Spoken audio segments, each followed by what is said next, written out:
our next speaker is actually fortunate enough to have seen his brand name turn into a verb. One of the probably most prolific executives in this current generation is Nikesh Arora. The big daddy of the cybersecurity space. These guys are really at the forefront of the industry. There are very few people who consistently, time and time again, find a way to just persevere, be relevant. Nikesh is one of those people. This is a man who has tremendous insight into technology.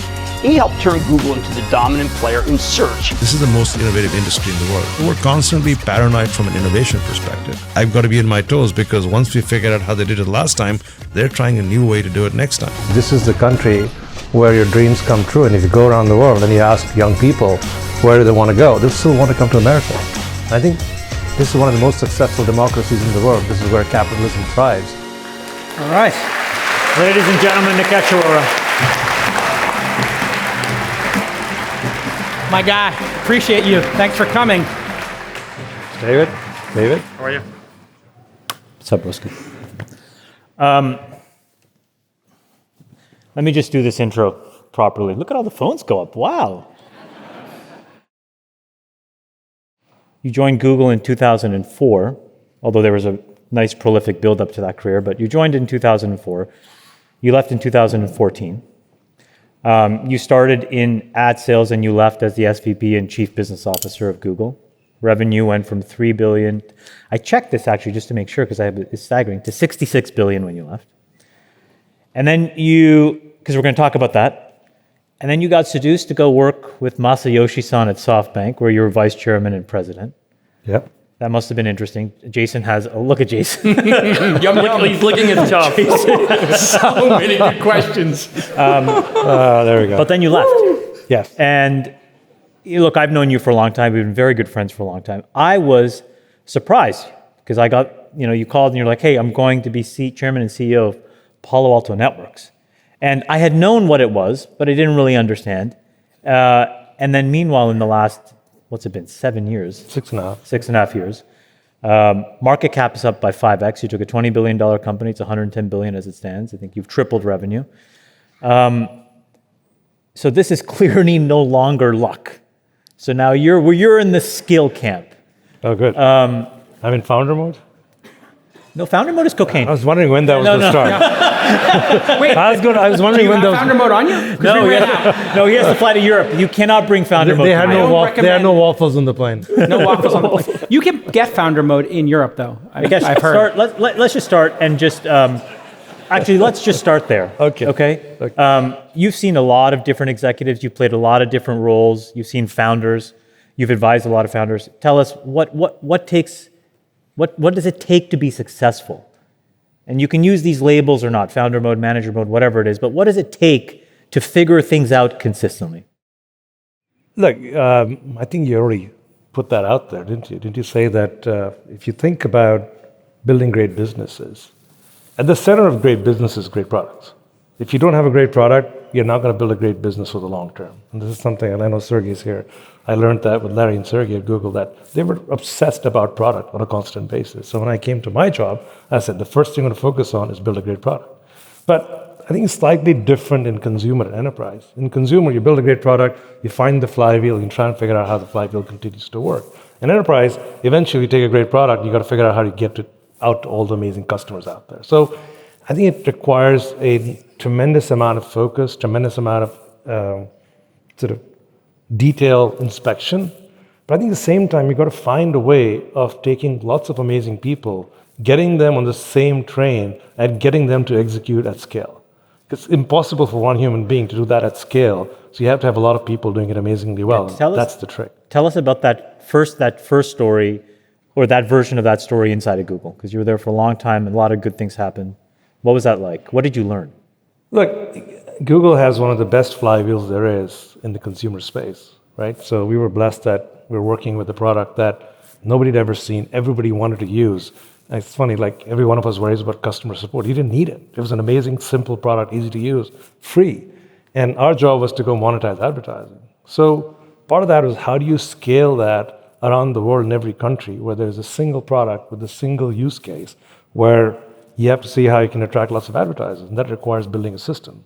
How you get thousands of people around the world to build a system and execute. So You build a system, you build a programmatic system, you look at stuff, you inspect, and you hire really amazing people who go out and do their best that they can. And when you're doing that and the thing is growing so fast, what has to happen for you to go from running Europe, I think is how you started, to being the head of business there? What does that take? Well, it was such an amazing juggernaut that you had to figure out how to differentiate. And what was interesting was when I joined, Google was 24% of global revenue. When I moved to the US, it was 49%. And You mean Europe? Yes. And there's one of the few tech companies in the world whose European revenue was higher than the US revenue for a brief period of time. So I think somebody noticed. And what happens? You get the call and you're like, we need you to move to America? Yeah, I was on a trip to Russia trying to open an office there, which had to be shut down at some point in time for a bit. And I got a call from Eric Schmidt, and he said, your boss is retiring. We'd like you to come here and do what he does. That was it. And so what then motivates you to leave a job like that? Because you're kind of then at the top of the pinnacle. You see everything, you're meeting everybody. I guess I wanted more. I wanted to do more, get involved sort of the overall business. I wanted to do some product work as well. I didn't have product jobs at Google. I was seen as a sales guy.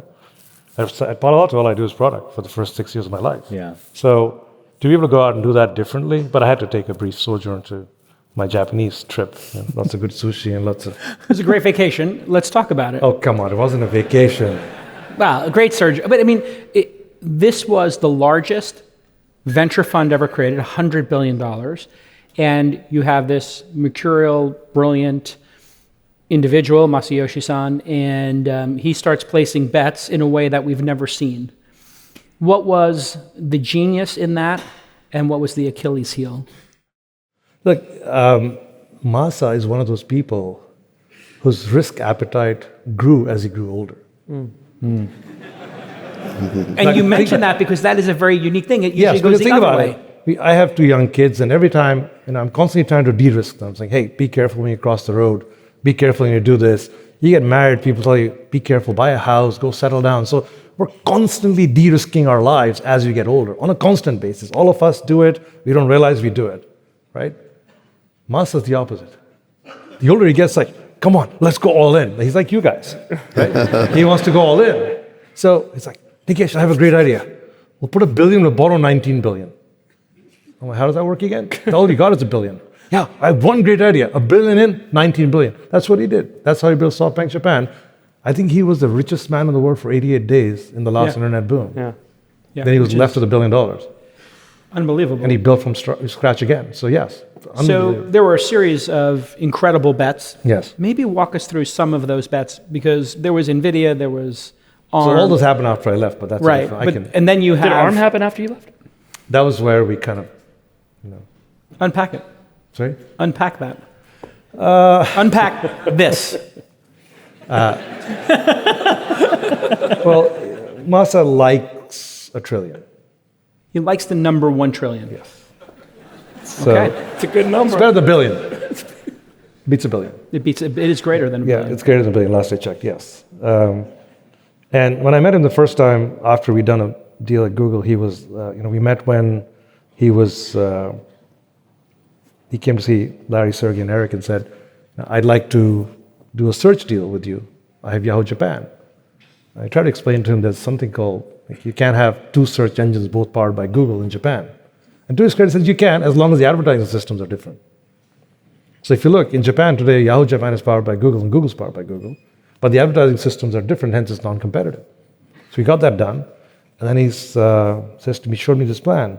He was going to buy a lot of companies in telecom and get to $100 billion in EBITDA, which at 10 times EBITDA would be $1 trillion. Okay. So then that kind of fizzled out. He lost interest after a while, and then his next idea was to raise, I think it was 1, 2, 3, 4, 100, 200, 300, and 400 $1 billion. Yes, for the Vision Fund, so that'd make $1 trillion. Hold on a second. We're doing that. Yeah, that's $1 trillion. At 1, 2, 3, 4, yeah. Yeah. You know, it's interesting. And then he had this whole portfolio of companies, and there's a bunch of Japanese analysts who sit in the office, MBAs from University of Tokyo, and eventually they took all the business we had and forecast their free cash flow at the end where the DCF was $1 trillion. So he was good at setting goals. So he thought ARM was going to be $1 trillion company. Got it. We were Sorry, Uber, let me ask you a DoorDash. question. Do you think was the mistake, not the mistake, is it about being financially oriented as opposed to product or impact oriented? Is there an orientation thing there where if money is the goal, it becomes a lot harder to achieve versus? Well, look, money is a way to keep track. Yeah. It's not the goal. And that was the way he kept track. I get it. But, he was not financially oriented as much as he went by his gut. It's like many founders, when he believed in it, he was all in. He totally believed in it. And sometimes to a fault, and you saw that. One thing I did learn from, which is very fascinating, is, like a person who's like used to wanting to get things right, I'd make an investment with him, and then be one investment, say, oh, shit, that's not going right. Let me go and talk to the company, help them fix it. We can get them up and running. He calls me aside one day and says, Nikesh, you're spending too much time with the mistake. He said, if you go spend that time with a company that's growing at 3 times, they grow at 6 times. We'll make our money up 6 times in that company instead of you trying to fix that from half back to 1. So it's kind of interesting, That's an incredible lesson, actually. That's it's a the phenomenal hardest thing lesson. to do. investors. Cutting For bait, all investors. sunken Yes. cost. I Yes. mean, there's a million ways to say it, Yeah. but you have to let your winners ride. You got to focus on the winners. But Go all in on the winners. Go all in on the winners. It's hard to do. It's hard to say, oh my God, I made a mistake. You go and say, I can fix it. I'm good. I'm going to salvage it. Yeah. That's an The ego salvage. problem. That's a hubris problem. I don't want to have a mistake on my record. Or a good person wants to help the founder, realize their vision. And the cutthroat nature of this with the power law is such that 6xing something that was at 3x is much, much more likely than getting a 0 to a 1. Do you apply that principle as an operator? And if so, like how at Palo Alto Networks? Look, in the last 6.5 years, I've got 19 companies. Right. We can show the, you can Oh, yeah, show here, let the me pull slides this. up So we here, got guys. some great We slides. got Can some we pull them up? slides that just... Wow. Here's your stock. Good job. Thank you. It's not bad. All right, Your go back. Let's see that. Revenue's like pretty good. revenue. If you go back, it's Go really, back a second. It's really Let the bananas. audience Go see back. that. Yep. What's the market cap now? 110 billion. 110 billion. Yeah, that's where they And when put, you started, it was at 20. 20. what you're seeing here is the economic principle of founder mode. And the revenue and the operating income, Yum, yum. which So how do you pretty look incredible. at something like this when you were first approached for the job? How do you underwrite the job? Like, what are you looking at? And you said you spent the last 6.5 years in product.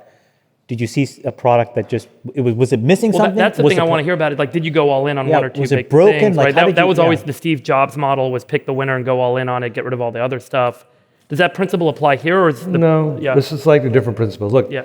it's a $180 billion industry on an annual basis. The largest market share is 1.5%, which is us. And it's a subsector of technology with the most amount of fragmentation. You look around, Benioff, I think is going to be here, builds a platform for Salesforce. You have ServiceNow, you have Workday. There is no cybersecurity platform. You sit there and say, this is a phenomenal opportunity. 1. 2, it's a company that's fully public, so I don't have to deal with voting controls and founders who have to deal with, which have different motivations. It's a evergreen sector. The more we get connected, the more people want to hack. The more you get connected, the more data is there for people to take away. So you're not going to have a demand problem. Yeah. Sadly. So yeah. if you can go into a sector where there's no demand problem, you can look at it and say, what did everybody get wrong? So, well, everybody sort of lived in their swim lane. So we were in our swim lane. We did one thing. There are 5 swim lanes in cybersecurity. In 6 years, we looked forward and said, where is the world going to? It's going to the cloud. There's a bunch of AI. That was our sort of plastics moment, cloud and AI. So we said, let's not go reinvent the past. So one of the things I also learned during my time at Google and Masa is like, a lot of people get hung up in trying to make the stuff work, assuming everything around you is going to stay the same. So saying, no, we're just going to focus that. Assume that 50% of the world is in the public cloud. What's security going to look like then? Assume latency is low, you can process in the cloud, data storage is cheap. What's going to change? So we built for that. We bought 19 companies. We went and looked at how everybody does M&A and who failed. Oh, what did you learn from that? Well, we learned that things trade at a price for a reason. So very often people say, you know what, number 1 is $1 billion, number 4 is $200 million. I can take $200 million and clean it up and fix it. It's at 200 for a reason, and the billions for a reason, they'll still be around. Yes. So why don't we buy the guy who's worth $1 billion? We'll be number one. We'll be leading the market. We have brute force to go to market. We'll go use that, and we're probably going to slow them down a little bit because they're a larger company. So we'll compensate for slowdown with go-to-market that we bring to them, and we'll let them lose. So we're the only company where, when we acquired companies, there's a funny story. So I got a guy who says, "Oh, great, we're buying a company in cloud security. I'm the senior vice president of blockchain, cloud, and AI." I'm like, "Great. Welcome to your new boss." He's like, "What do you mean?" I said, "That's the guy you're going to work for." It's like, "We just bought his company." I said, "Yeah, he kicked your ass with low resources out there in the market. You're going to learn something from him." There you go. Welcome to your boss. Well, there is an analogy. You share a passion for basketball as well. I see you all the time at the Warriors game. And I don't think this is a jump to say watching that team play and how they manage talent and play as a team definitely informed how you play the game, yeah? That too, not lately, but yes, in the past. Yeah. But look, we've done that 19 times. We had 7 out of 10 we've gotten right. And we still possibly have the most number of founders who still work for Palo Alto. Yeah, actually, can you explain that? So when you buy a company, isn't the typical motivation wait till I cliff, it's a year, and then most people just vamoose, they're gone? No. So here's how it works. If you come to Palo Alto, we'll take your equity away first. We'll say, "I'm going to give you back 1.5 times your equity if you stay with me for 3 years." Oh, wow. To the founder. Yes. Okay, wait a second. So the founder owns, let's say it's $100 million, $1 billion company. They own 20%. They got $200 million. You say, "Hey, stay again. I'll give you $300 million." Right. It's got to work for me for 3 years. Pretty good Because deal. when you buy a company, you're buying a half a product and a full vision. Right. I lose the vision part of it. I get half a product. Right. That's But how much of the success is predicated on the engine at Palo Alto Networks to drive sales, to sell into the enterprise? How much do you come in and then the founder feels like there's an interference model now that's like, how are you getting in my way? And how do you manage that balance? Yeah. So what happens is like, look, the customers in security want the best product. That's why everybody lived in their swim lanes. So we said, we got to be in multiple swim lanes. To be in multiple swim lanes is multiple people saying, "I've got great products." In enterprise, there's this bizarre thing called Magic Quadrants, which Gartner has. And your badge of honor is you're in the top right, which is the leaders quadrant in Gartner. When I joined Palo Alto, we were in 2. We're in 24 right now, in the top right. So now when you go to customers saying, "Hey, I got some great products," well, you're going to sell me some good and some bad. I'm like, no, you pick. There's all 24 are in the top right, and they all work together better. So for that, we need the founders building the product and staying there. Yeah, they do feel a little, sometimes they feel like they're being directed, but there's also another rule. I had a wonderful conversation with the founder, which was my first acquisition, and I think we didn't set the bid right, so we had to fix it in future deals. So paid the founder a reasonable amount of money, probably $850 million to the company. He had about $150 million. He was going to get 200. Then he comes into my office and says, "Nikesh, I got a problem. I think we should do it this way. You're telling us to do it this way." I said, "Because this way is the way it's going to work for us." He's like, "Yeah, but when I came here, with my company," I said, "Whoa, wait a minute." I said, "Have you ever sold a house?" It's like, "Yeah." I said, "Who decides what," and you get to stay in it, "who decides what color the walls are going to be painted?" The new owner. It's the new owner, of course. I said, "Thank you." So he stayed there. He really liked us, and he stayed for 3 years. He made 2.5 times that money he got. But from then on, we changed the game. When we acquire a company, we sit the founder down and say, "Okay, the lawyers will do their thing. You're going to sit with my head of product and design a product strategy we both agree on." Yeah. So we don't buy a company until we have a joint agreed product strategy with the founder. Now, in Cisco, Oracle, Salesforce, they've all kind of had this M&A playbook that they claim is part of their engine of success. How differentiated is it for you? What's kind of the biggest contrast for your playbook versus those engines? The biggest contrast for us is we like to buy product which we can integrate and sell to customers. We have a go-to-market engine. We like to keep it the way it is. I think if I'm going to buy a company at 8 to 10 times revenue, I'm just overpaying for customers and sales. I have all the customers already. Why would I pay 8 to 10 times revenue to buy a customer? I already have it on a different product. So I'd rather buy the product, use my go-to-market capabilities, go sell them to the customer base, unless I can take the two companies, merge them, and I can make it worth 16 times. If you as an investor can buy both our companies and enjoy yourself. Why would I have to pay a premium to buy it at 8 times revenue? So we're very clear. We don't want to buy customer bases. We want to buy products which we can integrate and sell into our customer base. Let's talk a little bit about the threats that are out there in the modern world, how they're evolving with artificial intelligence. Obviously, it can be used on both sides of the of this competition to see who can protect information and then who can steal it. Who are the actors? What's the motivation today? And how are they coordinating? Because it feels like there is now this new allegiance between American hackers, very young, anonymous, working with, to do the social engineering, working with some brute force tools out of China, Russia, other places. Who's orchestrating these very large hacks that occurred at the casinos recently? And then we can get into how should our government, if at all, be thinking about stopping these and partnering with corporate America and to neutralize these threats, because some of them are involving the governments of these countries. Yeah, so I think, look, if you trace the history of cyber hacking, you had these big hacks which used to take 30 or 50 days to figure out. People were doing them as a hobby. You'd think of your notion of a hacker was some kid sitting in their parents' basement who didn't get out of there on his little PC trying to hack this and trying to get all the data out of there. And then suddenly people discovered, wait, I can get better than this, right? Because, and it was usually to prove, it's a badge of honor. Oh, I hacked into this database, or I hacked in there, I got in there, you guys aren't strong enough. Now, as the world got more connected, what happened was people said, wait, why am I wasting my time hacking one user, one company at a time? Let me go after a piece of supply chain. If I hack the Exchange server, everybody who uses an Exchange server is fair game. If I hack an agent or not an antivirus, I can get into everybody's computer. If I hack a large email provider, I can have access to every dissident's email, which is when nation states got involved. Nation states said, wait a minute, if I want data, why bother hacking one person? Let me go hack the back end and get in. Let me hack Gmail. Yes. More effective, right? So when that began to happen, nation states started getting involved, saying, that's interesting. If I can do that, I can destabilize nations. I can get data about other people that I want. So that became a bit of a nation state activity.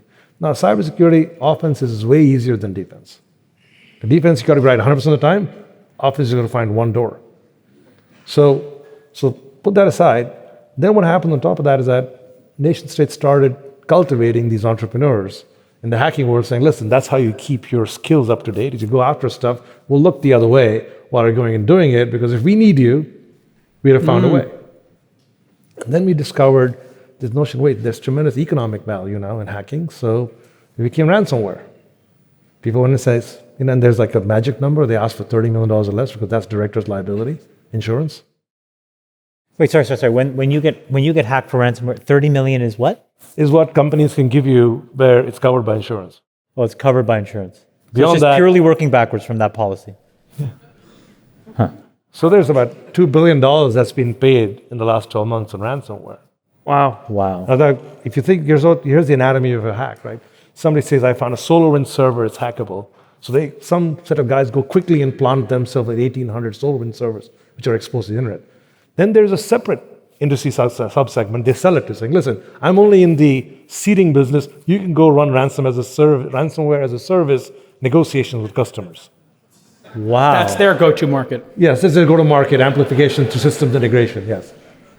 Yeah. And then there's a third set of people who are payment clearing. People say, I'll collect the money, I know how to process $30 million of Bitcoin. Oh my God. Wow, it's so sophisticated. This is so sophisticated. And where are they geographically? Like, is it all over? Everywhere. Everywhere where extradition treaties are light. And are there specific foreign nationals that move to jurisdictions to do this? Is this like... There's a lot of people in the world out there who do this, and they're Amazing. hard to find. And remember, think about the enforcement. Like, who are you going to go? Go to your local police station? You're freaking me out. Somebody takes $1 million much. away from your bank account. Who are you going to the local police station? The guy says, actually, sir, this looks like somebody in Greece. Yeah. Do you know our like Panic attack. Yeah. Let me okay. let me shift the conversation. I want to talk about AI for a second because you mentioned it as well. But I want to first ask it to you more as just a smart observer of the market. You're in the market. You've invested in a bunch of companies as well. What's the state of AI? look, Take it however you want. Wherever yes. you I mean, look, what's interesting is I think a lot of people are chasing LLMs. I think there's a very well-established expectation out there. These LLMs will get smarter and smarter. Inference will come. latency will go down, cost to deploy, cost to train will all come down. So the good news is we've seemed to have established a nicely competitive space out there between all these people that you can expect some sort of economic rationality to prevail, and a lot of people are sort of investing a lot of dollars to get it there. And thanks to Mark Zuckerberg throwing out open source models, he keeps them honest and fair everywhere around there. So we'll all get access to these models. But for the most part, as you get into the application of these models, I think the world changes in consumer enterprise. In consumer, you got to figure out how these models are going to translate into consumer services and make them better. And you can see that the question is, do we get a whole new Google that's formed or a whole new Facebook that's created, or do the existing players move fast enough to embody, sort of to embed AI in there, and our hooks those services have into us are so strong that we don't shift our usage? So let's park that for a second. We'll go back there in a minute. On the enterprise side, it's not useful unless you can train on my data. And you'll discover 90% of companies have bad data. 90% of companies. Like, how did you solve this problem? I don't know. I don't know how I fixed the last firewall that broke down. If I don't have that data and if I don't have 10 good instances, how do I make it work in the 11th instance? So we're all busy refactoring our data, figuring out how to collect good data on the enterprise side, which is going to happen. It's all the easy stuff that Sebastian will tell you, Klarna, I've got it figured out, I'm going to answer questions. Those are easy questions. How much balance do I owe you? When do I owe you? Can I pay you tomorrow? No, you have to pay me today. Even an AI bot can answer that question. Right. But it's very hard to say, my firewall broke down, I don't know what happened, how do I fix it? Because I need a lot of data. So I think on the enterprise side, a lot of companies will have to do a lot of work to get their data sorted, and that's in process. What we've done is stimulated all of us to go out and get that figured out. On the consumer side, it's going to be very interesting. I think we can all imagine a future which says, hey, my favorite phone or favorite hardware device or favorite interface, go book me a ticket to Geneva, which is where I'm going after this, and book me a restaurant and a hotel room. Now you just, in your brain, said, wait. I just did booking.com, I did OpenTable, and I did hotels.com. Now we're going to see this happen. Who's going to control the user interface and whose agent is going to talk to who, right? Try telling any of the existing app guys that, listen, suppress your UI, I'm just going to send you an API call, send it back to me, I'll control the data about the consumer. Yeah. Let's see how far that lasts. I mean, that's, you're just handing over your business to them. Yeah. Well, then what's going to happen? One or two things happen. That always happens, right? These people become the legacy players, and you'll have new companies that are formed, which are agent-based only. It's like, half your fortune is better than none. Yeah. So if I start a company tomorrow which says, listen, I only have an agent that does airline bookings. Just pay me 20%, I'm good. I don't need a brand. Mm-hmm. What happens then? So I think there's going to be much more upheaval in the consumer space than anyone else realizes. I think 5 million apps will be redesigned in the next 10 years. They'll all become agents. Right. The ones that want to survive will do that first. But it's very hard. Yeah. Your margin's my opportunity, I guess, is the way we say it in the industry. Yeah. Yes. But it's very hard. Can you try going to any of these large branded apps that sit on everybody's phone and say, listen. Shut it off. Yeah. Become a service provider of data. They would just talk to Siri, just talk to whatever. Whatever it is. Yeah. And we'll get it done for you. AI and attacks and sophistication of the attacks that occur, how often does human factors, phishing, tricking people, come into play these days? And how much of that is going to be exacerbated by AI, deepfakes, et cetera? Oh, the attacks are most simple. Most simple. Explain. We had a whole pen test company, and they do this as a thing. They say, listen, we're going to penetrate your defenses. It's not possible. It's just impossible. We're going to figure it out. The guy goes in the morning, 8 o'clock at the parking lot, drops a bunch of USB sticks with little tape on it, says, my home videos. Oh my God. Wow. He drops about 25 of them, 6 of them log in with the USB stick on the computer in the office. They're in. Oh my God. Oh, fuck. Oh my God. So great. Oh my God. So I don't know if you need to go get a battering ram and break your door down. This is it's human behavior. Human behavior. It's like, and they possibly said something That's more incredible. colorful than my home videos on that, but I'm just going to keep it PG here. Yeah. Right? Yeah. So you can decide at what point in time your curiosity gets the better. with a Z. Yeah. So that got 100%. Yeah. So it's like these are not hard attacks. Like we sent an email out to everyone saying, National Pet Day. Please take a picture of your fluffy pet at home and upload it to this website. And the person who does it will give $10,000 to the SPCA. Oh my God, you've seen the beautiful fuzzy pictures uploaded to this hacking site where we had all your details. All the IP addresses, everything. Yes, everything. Yeah. Oh, no, you have to actually add to your username Oh, God. and say, Passwords. and there's the things like, is your pet so wonderful that you use their name as a password? Yeah. What's your pet's name? Love it. Let's flip This is it. not hard. great. This is not hard. You don't need huge cybersecurity sensors to block this stuff. Okay, wait, flip it around for a second. There's something going on. I don't know if you read. You probably did. There's an explosion of deep fake porn in South Korea going on right now. That's not my area of specialization. No. You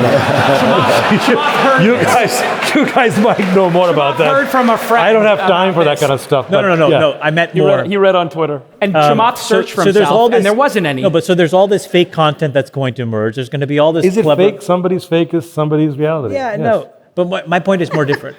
How do you, if you're asked by a customer, tell me if that's real or not, how do you figure out tomorrow if something is real? Well, look, there's a Versus huge something. conversation going on that there needs to be some form of regulation that insists that watermarking needs to happen. If you generate a video using any AI tool, it has to say created by AI.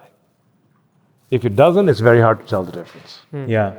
And as I was saying to somebody else the other day, it's like, most likely, if it seems too perfect, it was probably created by AI. How is that different? Let me just ask philosophical. How is that different than airbrushing in Photoshop and making the person look completely different? We don't have any of those disclosures today. I always feel like there's a spectrum that everyone kind of I guess jumps to. scale would be the issue, right? Is it? And fidelity? Yeah, I don't know. Sorry? Scale and fidelity, the number of people who can do what you're saying is 0.1% of the population or 1%. Now it's 100. I think if it's with the intent to deceive. I see. Yeah. Anyway. And then what about on the other side? In terms of defense, have you started to make AI, shields that... Yes. So look, the two biggest risks today in AI is that I think about 20 to 30% of most companies have employees the younger side who are using AI apps to try and get their job done faster and easier. Write me a marketing blog, try and figure something out, write me a script for this or take this data, analyze it for me. The risk there is that you're sending proprietary data up into a model for a company. Here's a napkin drawing of a chip design I just made for inferencing. Turn this into a real CAD drawing for me. They could do it, but except that LLM was brought down from Hugging Face and it's going back to North Korea. Yep. So there's that risk that your employees are being targeted with AI apps in your company who are uploading proprietary data in a happy way, very nicely for you. Same guy who picked up the USB stick. Yeah. So there, we have a product that watches all these apps and makes sure that what you're using, what you're uploading is not being sent to dangerous apps. Or if you don't want your employees to send it, we'll block you. The other one, which is kind of interesting, is that I think almost every company is experimenting with deploying LLMs internally because they all want their favorite proprietary chat interface. And there, you need to be careful because what you used to do with SQL injection, you can do with prompt injection, you can bombard models, you can bias them, you can do a whole bunch of stuff. So we have what we call an AI firewall that'll protect you. I want to be sensitive of time because I know you have to fly to Geneva. Thank you very much for coming. Ladies and gentlemen, Nikesh Arora. Thank you for having me.